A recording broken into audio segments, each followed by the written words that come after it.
Shalom, selamat pagi Bapak Ibu yang dikasihi oleh Tuhan. Senang sekali Anda bersama keluarga datang beribadah kepada Tuhan pada minggu yang istimewa secara online. Yang Bapak Ibu bisa ikuti setiap hari Minggu pukul 6.30 pagi. Mari Bapak Ibu, sebelum kita diberkati oleh firman Tuhan, bersama dengan keluarga kita masing-masing, kita mau datang kepada Tuhan di dalam doa. Bapa yang Maha Kasih, Yesus Tuhan kami, bersyukur karena Tuhan setia memberkati keluarga kami dengan berkat kasih sayang Tuhan yang luar biasa. Kami berterima kasih Tuhan karena Engkau menjadikan kami sebagai anak-anak kesayangan Tuhan yang selalu ada di dalam tuntunan tangan Tuhan sendiri. Dan kami boleh berjalan bersamamu, melewati jalan benar dan selamat yang Tuhan sudah sediakan. Pagi yang indah ini, kami rindukan mendengar sabda firman Tuhan. Kami menyediakan tanah hati kami yang paling subur. Kami menyediakan telinga kami sebagai seorang murid, sehingga ketika firman-Mu sampai kepada kami percaya firman-Mu tidak pernah kembali dengan sia-sia.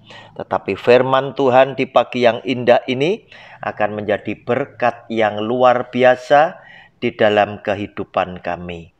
Oleh karena itu Tuhan, berbicaralah untuk kami telah siap mendengar sabda firman Tuhan. Di dalam nama Tuhan Yesus, kami percaya dan sudah berdoa. Amin. Bapak Ibu, pagi yang indah kita punya tema berjudul Kubur Kosong, Bukti Dia Hidup. Mari saya membacakan ayat firman Tuhan dari Matius pasal 28 ayat 1 sampai dengan ayat yang ke-10. Siapkan Alkitab Bapak Ibu. Saya bacakan Matius 28 ayat 1 sampai dengan yang ke-10. Judul bacaannya Kebangkitan Yesus. Setelah hari Sabat lewat, menjelang menyingsingnya fajar pada hari pertama minggu itu, pergilah Maria Magdalena dan Maria yang lain menengok kubur itu. Maka terjadilah gempa bumi yang hebat, sebab seorang malaikat Tuhan turun dari langit dan datang ke batu itu dan menggulingkannya lalu duduk di atasnya. Wajahnya bagaikan kilat dan pakaiannya putih bagaikan salju. Dan penjaga-penjaga itu gentar ketakutan dan menjadi seperti orang-orang mati. Akan tetapi malaikat itu berkata kepada perempuan-perempuan itu, "Janganlah kamu takut, sebab aku tahu kamu mencari Yesus yang disalibkan itu. Ia tidak ada di sini, sebab ia telah bangkit, sama seperti yang telah dikatakannya. Mari, lihatlah tempat ia berbaring. Dan segeralah pergi dan katakanlah kepada murid-muridnya bahwa ia telah bangkit dari antara orang mati. Ia mendahului kamu ke Galilea. Di sana kamu akan melihat dia. Sesungguhnya aku telah mengatakannya kepadamu." Mereka segera pergi dari kubur itu dengan takut dan dengan sukacita yang besar, dan berlari cepat-cepat untuk memberitahukannya kepada murid-murid Yesus. Tiba-tiba Yesus berjumpa dengan mereka dan berkata, "Salam bagimu." Mereka mendekatinya dan memeluk kakinya serta menyembahnya. Maka kata Yesus kepada mereka, "Jangan takut, pergi dan katakanlah kepada saudara-saudaraku, supaya mereka pergi ke Galilea, dan di sanalah mereka akan melihat aku." Saudaraku yang terkasih, lewat bacaan ini kita bisa mengandaikan, seandainya kita yang mengalaminya, seperti halnya yang dialami oleh Maria Magdalena dan Maria yang lain ketika mereka menjenguk kubur Yesus sebagai Tuhan yang mereka kasih. Pastilah keadaan kita kurang lebih hampir sama dengan mereka. Kita sedang berpikir, sedang bergumul sebetulnya apa yang sudah terjadi. Di tengah-tengah pergumulan itu perempuan-perempuan ini pun dikagetkan dengan munculnya sosok malaikat yang turun dari surga menggulingkan batu besar penutup kubur Tuhan Yesus. Dan malaikat itu berkata, "Jangan takut. Sebab aku tahu kamu mencari Yesus yang disalibkan itu. Akan tetapi, Yesus yang disalibkan itu tidak ada. Lihatlah tempat ia berbaring." Nah, saudara, tentunya kita juga akan sama dengan para perempuan tadi. Ketika melihat kubur yang kosong, apa yang akan terjadi? Dengan pikiran kita masing-masing, kita mulai menganalisa. Dan yang jelas, mereka tidak pernah berpikir bahwa kubur yang kosong itu membuktikan dia hidup. Walaupun sesungguhnya Yesus yang adalah Tuhan, itu telah mengatakannya kepada para muridnya sebelum dia mengalami penderitaan. Oleh karena hal yang seperti itu belum pernah terjadi kepada siapapun yang namanya manusia, maka mereka pun juga tidak berpikir ke arah itu. Mereka tidak pernah mikir bahwa Yesus Kristus Tuhan itu akan benar-benar dibangkitkan pada hari yang ketiga. Walaupun di dalam Matius pasal 16 ayat 21, dia sudah berkata demikian. Sejak waktu itu, Yesus mulai menyatakan kepada murid-muridnya bahwa ia harus pergi ke Yerusalem dan menanggung banyak penderitaan dari pihak tua-tua, imam-imam kepala, dan ahli-ahli Taurat, lalu dibunuh dan dibangkitkan pada hari ketiga. Saudara, apa yang dia katakan ini, penderitaan Kristus, kematian dia di atas kayu salib, dan dia dibangkitkan pada hari ketiga, sudah dikatakan oleh Tuhan Yesus kepada para muridnya hingga 4 kali. Seharusnya para murid itu langsung berkesimpulan bahwa kubur yang kosong bukti bahwa dia hidup. Namun oleh karena peristiwa ini belum pernah dialami oleh seseorang selama ini, maka mereka sedang berpikir dengan pikiran mereka sendiri, apa yang kira-kira terjadi?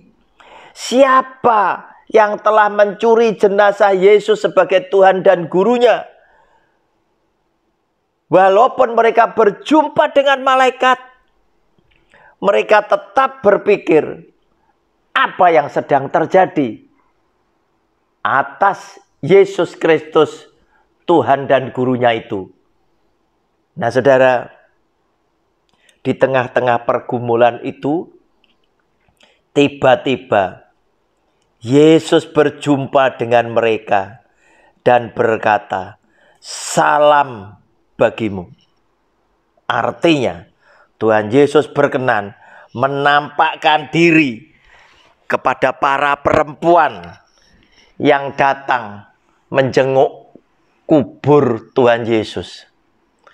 Nah, saudara, tentunya akan semakin kaget, bercampur gembira sukacita, karena orang yang dicintai oleh dia, dicintai oleh mereka, telah dibangkitkan oleh Allah dan hidup kembali, serta memberikan pesan, "Sampaikan kepada saudara-saudaraku dan suruhlah mereka pergi ke Galilea.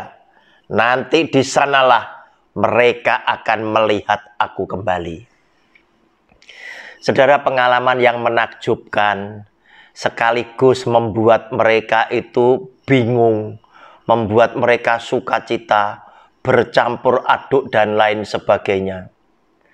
Pasti juga adalah pengalaman yang seandainya kita hidup dan mengalami hal yang sama, kita pun juga belum tentu bisa menyimpulkan bahwa kubur yang kosong berarti dia telah dibangkitkan. Belum tentu kita bisa ke sana. Sebab kejadian ini baru pertama kali dan satu-satunya yang dialami oleh Yesus Kristus Tuhan, bangkit dari antara orang mati. Nah, saudara, Tuhan begitu bijaksana. Tiba-tiba dia menampakkan diri, berjumpa dengan Maria Magdalena dan Maria yang lain. Dan saya berpikir, seandainya Tuhan tidak menampakkan diri walaupun dia bangkit, apa yang akan terjadi? Dapatkah para murid, dapatkah kita saat ini menyimpulkan dan mendapatkan jawaban yang paling tepat apa yang sudah terjadi dengan kubur yang kosong itu? Sedangkan ahli Taurat orang Farisi yang berseberangan dengan Kristus, yang sesungguhnya mereka tahu isi Alkitab, telah memberikan suap agar supaya penjaga-penjaga kubur yang ditempatkan, yang menyaksikan secara langsung bagaimana malaikat Tuhan turun dan terjadi gempa dan menggulingkan batu penutup kubur tadi, dan yang telah menyaksikan Yesus Kristus Tuhan itu dibangkitkan kembali, telah disuap oleh mereka untuk tidak menceritakan peristiwa yang sebenarnya sudah terjadi. Tetapi demi suap yang diterima tadi, mereka harus mengatakan bahwa murid-muridnya telah mencuri jenazah gurunya. Dan cerita itu masih dipercayai sampai dengan hari ini oleh sebagian orang yang berada di Israel sana. Saudara, luar biasa sekali Tuhan berkenan menampakkan diri.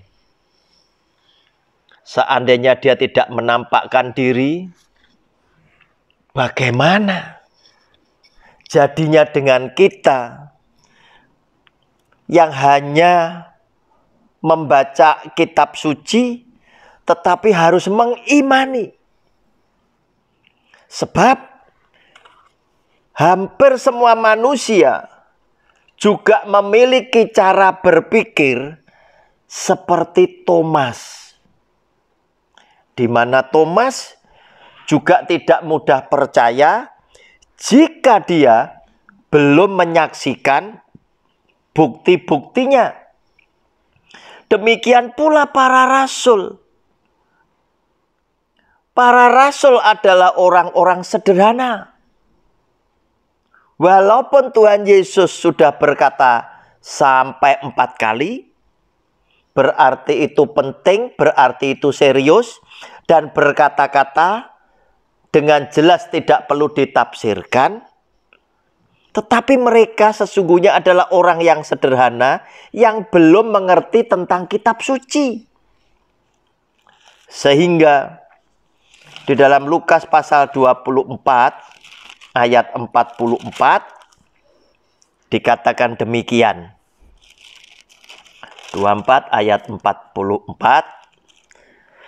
sampai 49, ia berkata kepada mereka, inilah perkataanku yang telah kukatakan kepadamu ketika aku masih bersama-sama dengan kamu, yakni bahwa harus digenapi semua yang ada tertulis tentang aku dalam kitab Taurat Musa dan kitab nabi-nabi dan kitab Mazmur. Lalu ia membuka pikiran mereka sehingga mereka mengerti kitab suci. Katanya kepada mereka, ada tertulis demikian, Mesias harus menderita dan bangkit dari antara orang mati pada hari yang ketiga. Dan lagi, dalam namanya berita tentang pertobatan dan pengampunan dosa harus disampaikan kepada segala bangsa, mulai dari Yerusalem.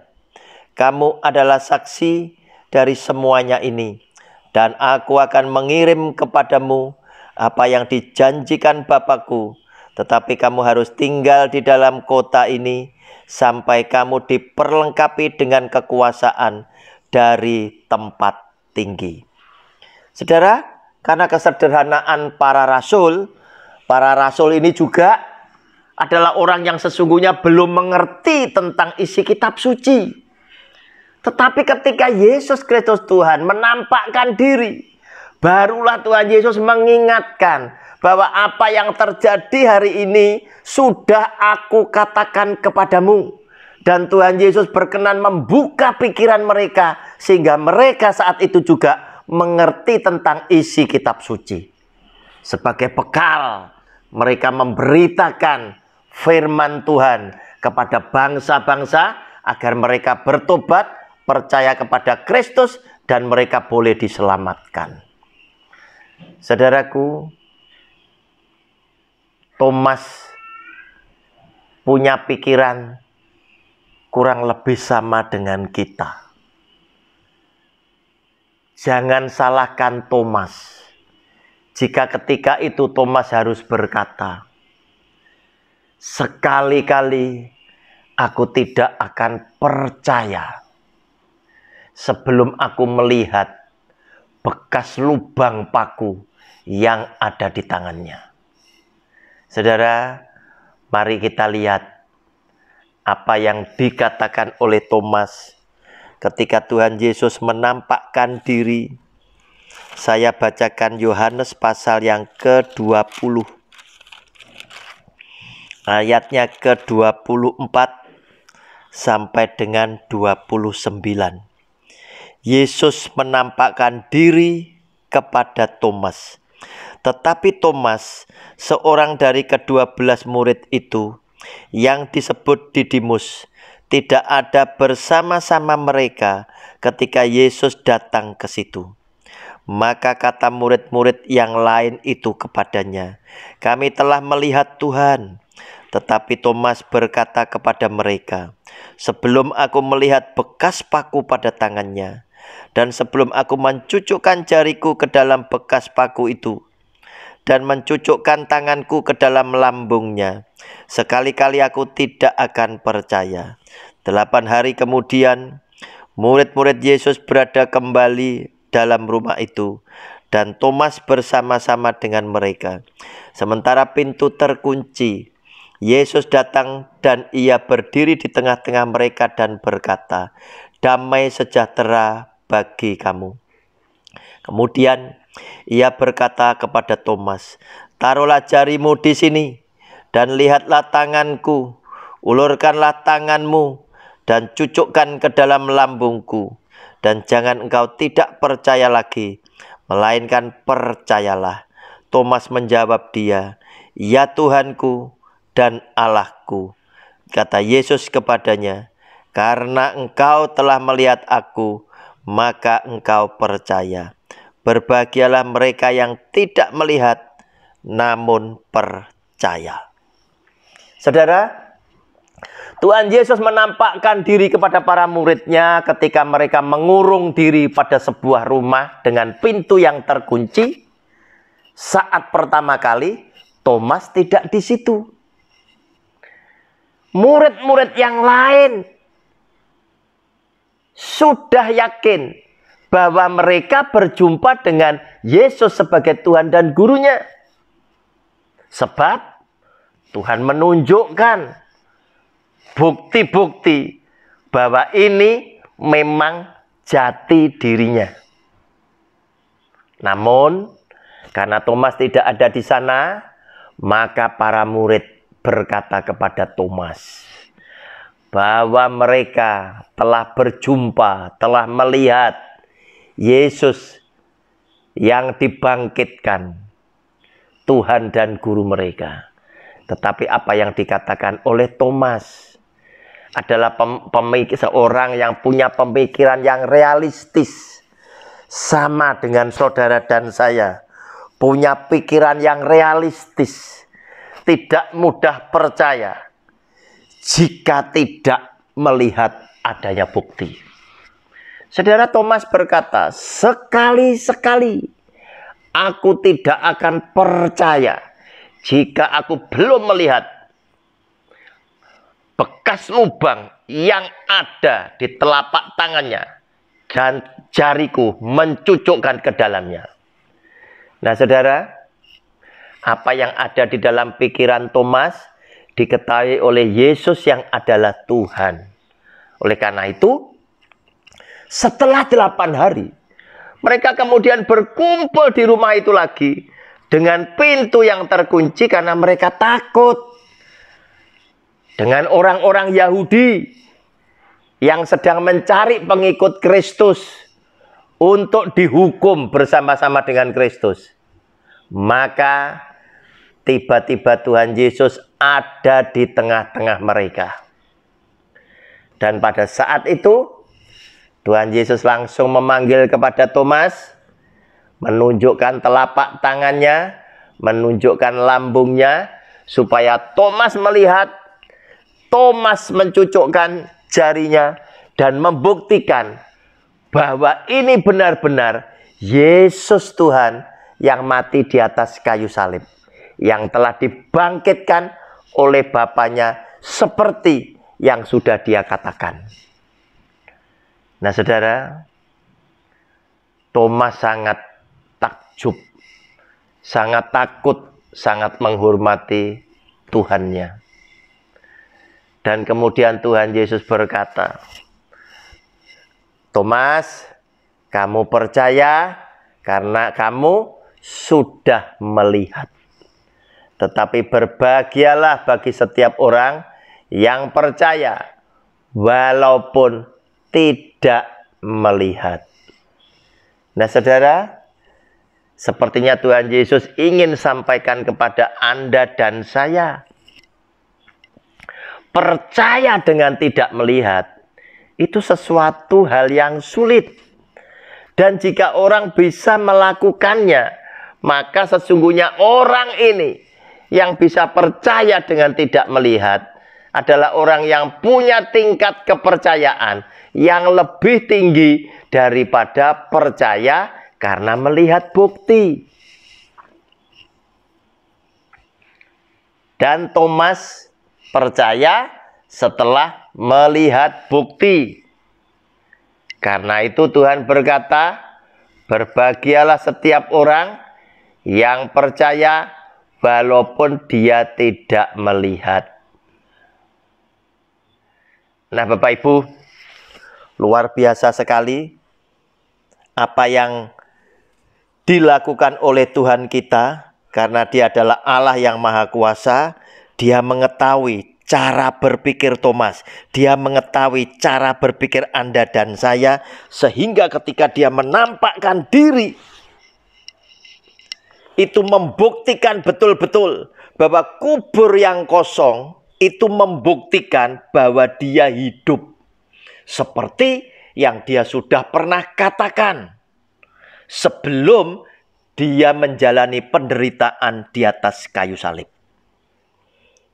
Nah, Bapak Ibu, sehingga dengan bangkitnya Yesus Kristus Tuhan telah memberikan kesimpulan yang sama bagi orang percaya umat Kristiani, bahwa Dia benar-benar adalah Tuhan yang hidup. Nah, saudara, luar biasa kita punya Tuhan. Dia satu-satunya yang dibangkitkan, yang hidup di antara orang mati. yang dulu telah menjadi olok-olok, yang dilakukan oleh orang yang membenci kepada dia. Dan mereka berkata, orang lain diselamatkan. Coba jika engkau adalah anak Allah, selamatkan dirimu sendiri. Dan dengan kebangkitan Kristus telah membungkam mereka sebagai pengejek, sebagai yang mengolok-olok, bahwa kenyataannya dia mati dan pada hari ketiga dia dibangkitkan kembali oleh Bapaknya. Dengan demikian dia membuktikan segala sesuatu yang ditakuti oleh manusia adalah kematian dalam kekekalan telah dikalahkan oleh dia. Dengan bangkitnya dia, maut telah dikalahkan oleh dia. Dan Alkitab menulis, musuh yang terakhir dikalahkan adalah kematian. Oleh karena itu, kita patut berbahagia sebagai anak-anak Tuhan yang percaya kepada Dia. Dia yang sudah menang atas maut. Tentu kemenangan ini juga boleh kita nikmati sebagai anak Tuhan yang percaya. Bahwa kita kelak juga akan menikmati kebangkitan yang sama dialami oleh Kristus, boleh terjadi di dalam kehidupan kita masing-masing sebagai anak Tuhan yang percaya kepada Dia. Oleh karena itu, kita yang akan menikmati kebangkitan bersama Kristus, harusnya kita juga tidak takut mengalami penderitaan bersama dengan Dia. Sebab justru kita yang mengalami penderitaan bersama Kristus, itulah yang akan menikmati juga kemuliaan bersama Dia saat kita dibangkitkan nanti. Nah, Bapak Ibu, sebagai orang Kristen seringkali hanya ingin menikmati hal-hal yang baik saja, tetapi tidak mau menikmati hal-hal yang tidak baik. Sama seperti ketika Petrus mendengar pemberitaan pertama kali bahwa dia harus mati di atas kayu salib, dan pada hari ketiga dia dibangkitkan kembali oleh Bapaknya. Apa yang dilakukan oleh Petrus? Petrus menegur Yesus Kristus Tuhan sebagai Tuhan dan gurunya, dan dia berkata, Tuhan, kiranya semuanya itu tidak pernah terjadi atas hidupmu. Saudara, orang Kristen kebanyakan juga punya pikiran seperti Kristus. Kalau aku sudah menjadi anak Tuhan yang setia, tentunya segala yang baik, yang indah, yang akan terjadi di dalam kehidupanku. Tetapi ternyata Yesus yang adalah Tuhan menegur Petrus dengan keras. Enyahlah engkau iblis, karena engkau adalah batu sandungan bagiku. Engkau tidak memikirkan apa yang dipikirkan oleh Allah, tetapi engkau memikirkan apa yang dipikirkan oleh manusia. Saudaraku, penderitaan seringkali juga Tuhan izinkan terjadi di dalam kehidupan anak-anak Tuhan. Tetapi di balik semua penderitaan yang engkau harus alami, yang engkau harus jalani, yang engkau harus lewati, Tuhan punya rencana yang indah di balik semuanya itu. Agar supaya lewat penderitaan yang engkau alami, engkau bisa merasakan, engkau bisa merenungkan betapa sengsaranya penderitaan yang dialami Kristus ketika Ia harus menderita dan mati di atas kayu salib. Tetapi justru lewat penderitaan itulah Kristus yang kemudian dibangkitkan, berkat kebangkitannya juga turun di dalam kehidupan Anda dan saya yang mau dengan setia mensyukuri penderitaan Kristus boleh terjadi di dalam kehidupan kita sebagai orang yang beriman. Tuhan Yesus memberkati keluarga saudara. Tuhan Yesus juga memberkati saya bersama dengan saya punya keluarga. Amin. Mari Bapak Ibu, kita berdoa kepada Tuhan yang sudah memberkati kita lewat firman-Nya. Terima kasih Bapa, firman-Mu sudah kami dengar. Meteraikan di dalam loh hati kami masing-masing. Dan biarlah Allah Roh Kudus yang selalu setia hidup di dalam kehidupan kami, telah memampukan kami menjadi pelaku buat kebenaran firman Tuhan. Sehingga lewat apa yang kami lakukan, nama Tuhan yang akan dipermuliakan. Sekarang kami tahu Tuhan, Engkau adalah Bapa yang mengasihi kami bersama dengan keluarga. Karena ketika kami menikmati berkat-berkat-Mu, kami tahu semua berkat yang kami nikmati bersama keluarga adalah berkat yang terbaik di dalam kehidupan kami. Sehingga keluarga kami berkesimpulan Bapa, Engkaulah Tuhan Sang Pencipta kami. Engkau adalah Tuhan Sang Juru Selamat dan penebus dosa-dosa keluarga kami. Dan yang dengan segala kasih setia-Mu berkenan memeliharakan kami hari demi hari. Engkau juga Tuhan, Allah penyembuh keluarga kami ketika kami sakit. Engkau berfirman, maka sembuhlah kami. Dan Engkau juga yang sudah memulihkan kekuatan dan kesehatan kami ketika kami lemah.